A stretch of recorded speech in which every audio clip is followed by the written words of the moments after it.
For any Battleship player that's grinded through the US Navy line, the New Mexico is likely looked back upon with fond memories. It truly was the first battleship that players had where they felt like they had something powerful in their hands. While the New Mexico might not be the fastest battleship in Tier 6, or the hardest hitting, there's some very compelling reasons to play her as your main battleship in Season 7 of ranked gameplay. Let's take a look. The New Mexico might not be an obvious choice with so many other battleships present in Tier 6. However, half of the battleships are premiums, and not every player is going to want to spend money on a premium battleship. Despite the fact that the New Mexico is not premium, she will handle just fine, and represents a fine platform in ranked gameplay. So don't worry if you don't have a premium Tier 6 battleship, you'll do just fine with the New Mex, even going up against other premium battleships. So what's to like about the New Mexico in ranked gameplay? Guns. Lots of guns. You've got 12 14-inch guns. 2 turrets in the front, 2 in the rear. That is some serious firepower, and more than enough to make any other battleship think twice about challenging you in a one-on-one battle. It's also enough to make enemy cruisers flinch. The absence of radar will make this current season more enjoyable for destroyers. While DDs are always a threat against battleships, the New Mexico is a little better equipped to deal with them than other battleships. Again, it comes down to the guns. Any destroyer unlucky enough to find itself too close stands a good chance of getting deleted by the New Mexico's 12 14-inch guns, even if you don't have HE loaded. Lastly, the New Mexico has something that the Bayern, Fuso, Arizona, Dunkirk, and Warspite do not have: a robust anti-aircraft array. A fully AA spec New Mexico will make life for enemy aircraft carriers both challenging and miserable in ranked gameplay. Combined with the Cleveland, you can create a virtual no-fly zone over any cap. There are some cons to the New Mexico. She's slow. With a max speed of 21 knots, you're gonna lag behind your team and might find yourself arriving late to the party.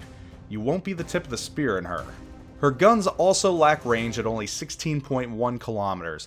That combined with the slow speed can make it frustrating as a battle unfolds in front of you, yet you're unable to do anything about it. While your guns are good, they aren't as large and powerful as the Warspite and Bayern's guns. They also lack the accuracy of the Arizonas, and ships like the Fuso and Dunkirk outrange her while being able to run circles around her with their speed.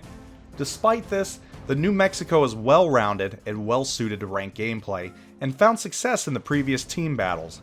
Use her to push with the team and forge into the cap.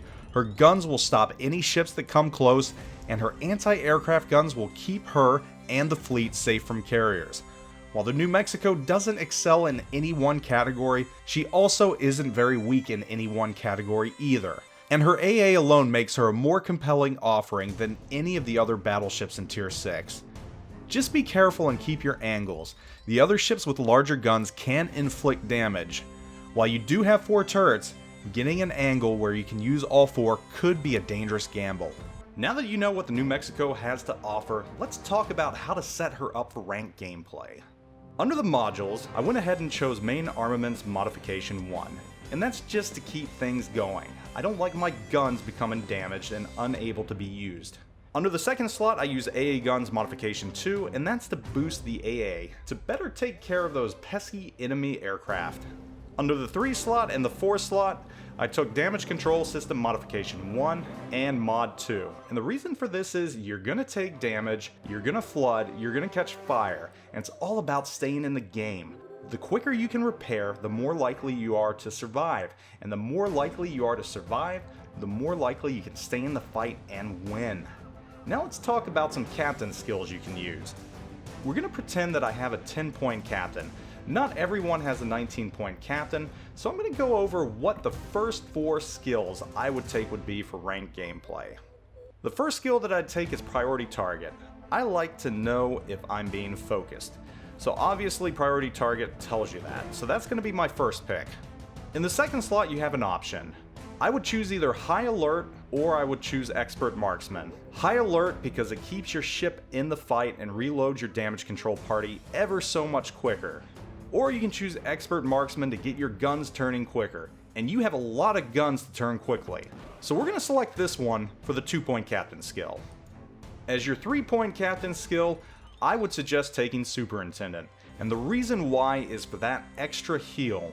Again, the longer you stay in the fight, the more likely you are to do more damage and the more likely you are to win. A sunken ship is no good in ranked, and having that extra heal keeps you in the fight ever so much longer. As my last captain skill, for a 10-point captain, I'm going to take fire prevention.